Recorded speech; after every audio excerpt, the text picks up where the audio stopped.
ಆತ್ಮೀಯರೆಲ್ಲರಿಗೂ ನಮಸ್ಕಾರ. ಗೃಹ ಕಲಾನಿಧಿ ಚಾನಲ್ಗೆ ಸ್ವಾಗತ. ಇವತ್ತು ನಾನು ಒನ್ ಪಾಟ್ ರೆಸಿಪಿ ಮಾಡ್ತಾಯಿದ್ದೀನಿ, ದಾಲ್ ರೈಸ್ ಅಂದ್ಬಿಟ್ಟು. ಇದರೊಳಗೆ ಮುಕ್ಕಾಲು ಪಾವ್ ಅಕ್ಕಿ, ಅರ್ಧ ಪಾವ್ ಹೆಸರುಬೇಳೆ, ಕಾಲು ಪಾವ್ ಮಸೂರು ದಾಲು, ಇಷ್ಟನ್ನು ನಾನು 2 ಸಲ ತೊಳೆದು ಇಟ್ಕೊಂಡಿದ್ದೀನಿ. ಅಕ್ಕಿ ಎಷ್ಟು ಹಾಕ್ತೀವೋ ಅಷ್ಟೇ ದಾಲ್ ಅಥವಾ ಬೇಳೆ ಹಾಕಬೇಕು, ಆವಾಗಲೇ ಇದು ರುಚಿ ಬರೋದು. ಇದ್ರ ಜೊತೆಗೆ ಒಂದು ಸ್ವಲ್ಪ ತರಕಾರಿಗಳು ನನ್ನ ಫ್ರಿಡ್ಜಲ್ಲಿ ಇವತ್ತೇನಿತ್ತು ಅದು ನಾನು ಹಾಕಿ ಮಾಡ್ತಾಯಿದ್ದೀನಿ. ಅವರೆಕಾಳು, ಸ್ವಲ್ಪ ಒಂದು ಕ್ಯಾರೆಟು, ಕರಿಬೇವು, ಟೊಮೊಟೊ ಹಣ್ಣು, ಸಿಹಿ ಗೆಣಸು, ಈರುಳ್ಳಿ, ಕೊತ್ತಂಬರಿ ಸೊಪ್ಪು, ಲಿಂಬೆಹಣ್ಣು, ಇನ್ನೂ ಬೇಕಾದಷ್ಟು ಬೇರೆ ತರಕಾರಿಗಳು, ಗೆಡ್ಡೆಕೋಸು, ಕ್ಯಾರೆಟು, ಬೇರೆ ಕಾಳು ಬೇಳೆಗಳನ್ನು ಸಹ ಹಾಕ್ಕೊಬೋದು. ಇದಕ್ಕೆ ಎಣ್ಣೆ, ಆಮೇಲೆ ಅರಿಶಿನ, ಶುಂಠಿ ಬೆಳ್ಳುಳ್ಳಿ ಪೇಸ್ಟು, ಇದು ಕರಿಬೇವು ಸೊಪ್ಪು ಒಣಗಿಸಿ ಮಾಡಿಟ್ಕೊಂಡಿರೋ ಪುಡಿ. ಇದೇನೆಂದರೆ ಒನ್ ಪಾಟ್ ರೆಸಿಪಿ, ಒಂದೇ ಸಲ ಹಾಕಿ ಬೇಗ ಮಾಡ್ಕೊಬೋದು. ಒಂದು 4-5 ವಿಷಲ್ ಕೂಗಿಸ್ಕೊಬೇಕು. ನನಗೆ ಸಂಕ್ರಾಂತಿ ಹಬ್ಬಕ್ಕೆ ರೆಡಿ ಮಾಡ್ಕೊಳ್ಳೋದು ಬಹಳಷ್ಟು ತಯಾರಿ ಇರೋದ್ರಿಂದ ನಾನು ಇದು ಬೇಗ ಆಗತ್ತೆ ಅಂಥೇಳಿ ಈ ರೆಸಿಪಿ ಇವತ್ತು ಮಾಡ್ತಾಯಿದ್ದೀನಿ ಮಧ್ಯಾಹ್ನದ ಅಡುಗೆಗೆ. ಜೊತೆಗೆ ಒಗ್ಗರಣೆಗೆ ಜೀರಿಗೆ, ಒಣಮೆಣ್ಸಿನ್ಕಾಯಿ ಚೂರು, ಶೇಂಗಾ ಹಾಕ್ತೀನಿ. ನನ್ನ ಮಗಳಿಗೆ ಒಂಥರ ಇಷ್ಟಪಡ್ತಾಳೆ ಇದು ಹಾಕಿದರೆ. ಆಮೇಲೆ ಸ್ವಲ್ಪ ಇಂಗು. ನಾನಿಲ್ಲಿ ಕೋಲ್ಡ್ ಪ್ರೆಸ್ಡ್ ಆಯಿಲ್ ಬಳಸ್ತಾ ಇದ್ದೀನಿ. ಗಾಣದ ಎಣ್ಣೆ, ಚೇತನ ಗಾಣದ ಎಣ್ಣೆ, ಸನ್ಫ್ಲವರ್ ಆಯಿಲ್ ಇದು.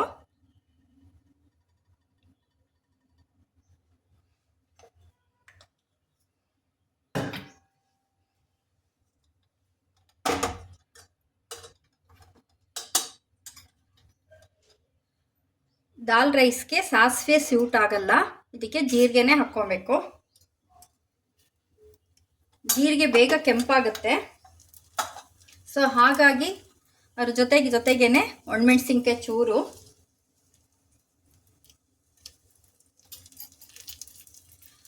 ಅರಿಶಿನ,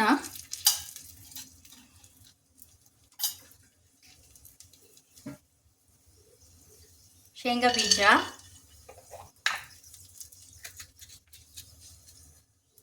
ಸ್ವಲ್ಪ ಇಂಗು,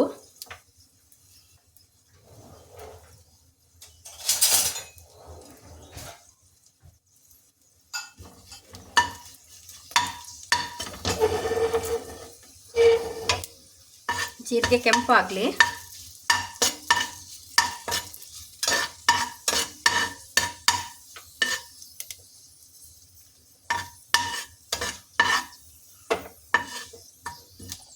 ಜೀರಿಗೆ ಸಿಡಿದು ಪರಿಮಳ ಬರ್ತಾ ಇದೆ. ಇವಾಗ ಈ ಶೇಂಗಾ ಬೀಜನ ಜೊತೆಗೆ ಸೇರಿಸ್ಕೊಳ್ಳೋಣ. ಆಮೇಲೆ ಕರಿಬೇವು,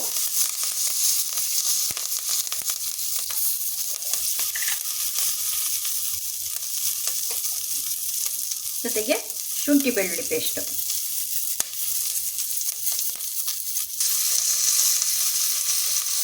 ಇವಾಗ ಹೆಚ್ಚಿಟ್ಕೊಂಡಿರೋ ತರಕಾರಿ ಹಾಕ್ಕೊಂಬಿಡೋಣ. ಸಿಹಿ ಗೆಣಸು,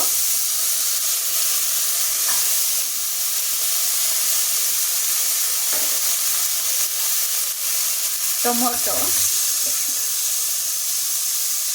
ಕ್ಯಾರೆಟು, ಅವರೆಕಾಳು, ಜೊತೆಗೆ ಈರುಳ್ಳಿ,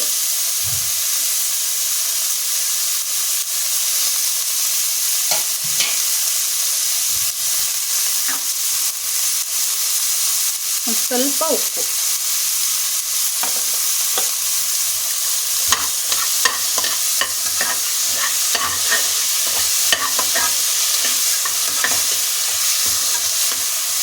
ಒಂದು 20% ಅಷ್ಟು ಹುರ್ಕೊಳ್ಳೋಣ.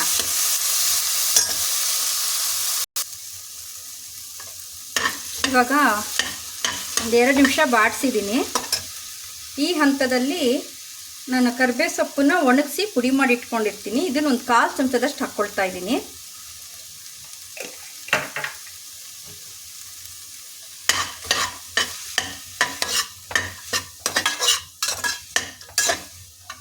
ಇವಾಗ ತೊಳೆದಿಟ್ಟಿಟ್ಕೊಂಡಿರೋ ಅಕ್ಕಿ ಮತ್ತು 2 ಥರ ಬೇಳೆ.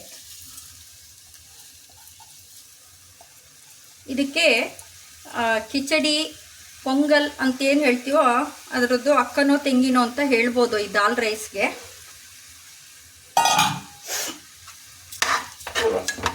ಬೇಳೆ ಹಾಕೋ ಪ್ರಮಾಣದಲ್ಲಿ ವ್ಯತ್ಯಾಸ ಆಗುತ್ತೆ. ಜೊತೆಗೆ ಸೇರಿಸುವ ಉಳಿದ ಪದಾರ್ಥ ತರಕಾರಿಗಳು ಏನಿರುತ್ತೋ ಅದು ಸ್ವಲ್ಪ ವೇರಿಯೇಷನ್ಸ್ ಆಗುತ್ತೆ ಬಿಟ್ಟರೆ ಇವೆಲ್ಲ ಒಂದೇ ವಿಧಾನದಲ್ಲಿ ಸ್ವಲ್ಪ ಬೇರೆ ಬೇರೆ ರೀತಿಯಲ್ಲಿ ಬೇರೆ ಬೇರೆ ಪದಾರ್ಥ ಬಳಸಿ ಮಾಡುವಂಥದ್ದು. ಈ ಬೇಳೆ ಅಕ್ಕಿನ ಸ್ವಲ್ಪ ಹುರ್ಕೊಬೇಕು.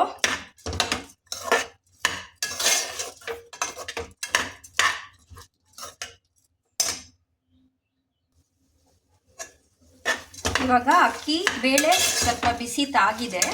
ಇವಾಗ ಹುರ್ಕೊಂಡಿದ್ದು ಸಾಕು. ಇವಾಗ ನೀರು ಹಾಕ್ಕೊಳ್ಳೋಣ. ದಾಲ್ ರೈಸ್ ಅಂದರೆ ನೀರು ಚೆನ್ನಾಗೇ ಇರುತ್ತೆ. ಬಿಸಿಬೇಳೆ ಬಾತ್ಗಿಂತಲೂ ಸ್ವಲ್ಪ ನೀರಾಗಿರುತ್ತೆ ಇದು.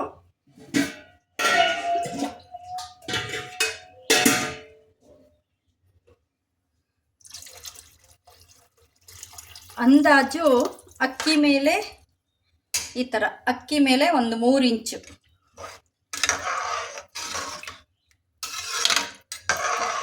ಗ್ರೇವಿ ಹದದಲ್ಲಿ ಇರುತ್ತೆ.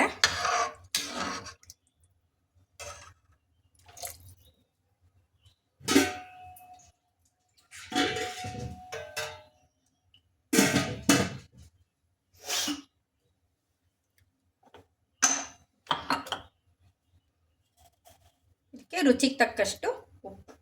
ನೀರು ಜಾಸ್ತಿ ಹಾಕಿರೋದ್ರಿಂದ ಉಪ್ಪು ಸ್ವಲ್ಪ ಜಾಸ್ತಿನೇ ಹಿಡಿಸುತ್ತೆ.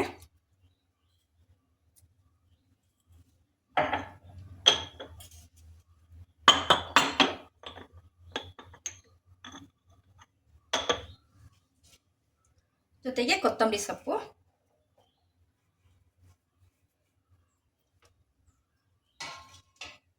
ಜೊತೆಗೆ ಲಿಂಬೆಹಣ್ಣು.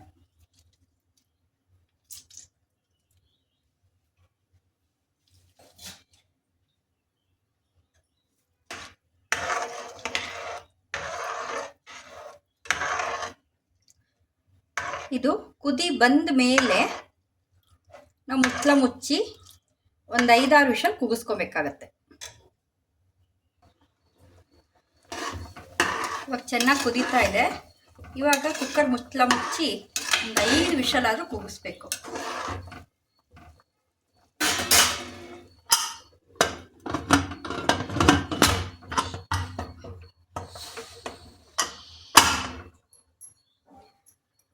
ನಾನು ಸಾಮಾನ್ಯ ಅನ್ನ ಮಾಡಬೇಕಾದ್ರೆ ಈ ಥರ ರೈಸ್ ಬಾತು ಏನೇ ಮಾಡಬೇಕಾದ್ರೂ ಸಹ ಈ ಥರ ಒಂದು ಬಟ್ಟೆನ ಕವರ್ ಮಾಡ್ತೀನಿ. ಕೂಗಿದಾಗ ಗಂಜಿ ಇರ್ಬೋದು, ಅದರ ಅಂಶ ಏನಿದೆಯೋ ಅದೆಲ್ಲ ಈ ಬಟ್ಟೆ ಇದ್ರ ಒಳಗೆ ಇರುತ್ತೆ. ಅದೇ ವೆಯ್ಟ್ಗೆ ನಾನು ತಾಕ್ಸಲ್ಲ, ಸ್ವಲ್ಪ ದೂರದಲ್ಲಿ ಇಡ್ತೀನಿ ಈ ರೀತಿ. ಸೊ ಇವಾಗ ಸುತ್ತಲೂ ಹಾರೋದಿಲ್ಲ ಇದು.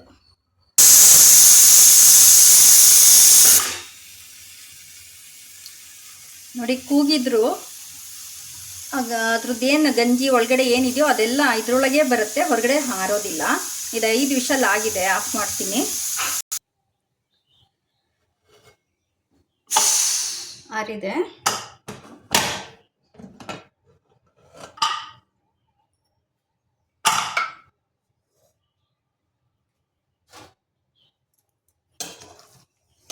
ಅದಕ್ಕೆ ಇನ್ನೂ ನೀರು ಹಾಕಿದ್ರೆ ಹಿಡಿಸ್ತಾ ಇತ್ತು.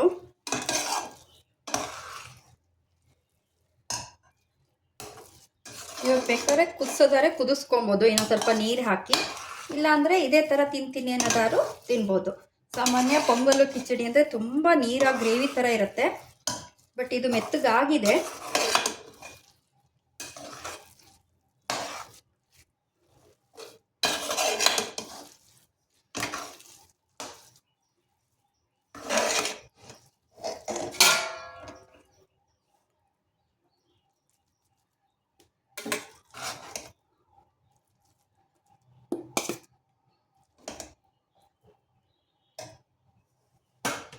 ಸೊ ದಾಲ್ ರೈಸು ರೆಡಿ ಆಯಿತು.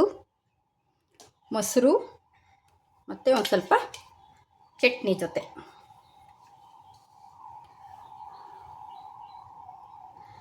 ಆದ್ಮೇಲೆ ನೋಡಿದ್ರಲ್ಲ 1 ಪಾಟ್ ರೆಸಿಪಿ ದಾಲ್ ರೈಸ್ ನಿಮ್ಗೆ ಇಷ್ಟ ಆಯಿತು ಅಂತಂದರೆ ಒಂದು ಲೈಕ್ ಕೊಡಿ, ಶೇರ್ ಮಾಡಿ, ಸಬ್ಸ್ಕ್ರೈಬ್ ಮಾಡ್ಕೊಳ್ಳಿ. ಧನ್ಯವಾದಗಳು.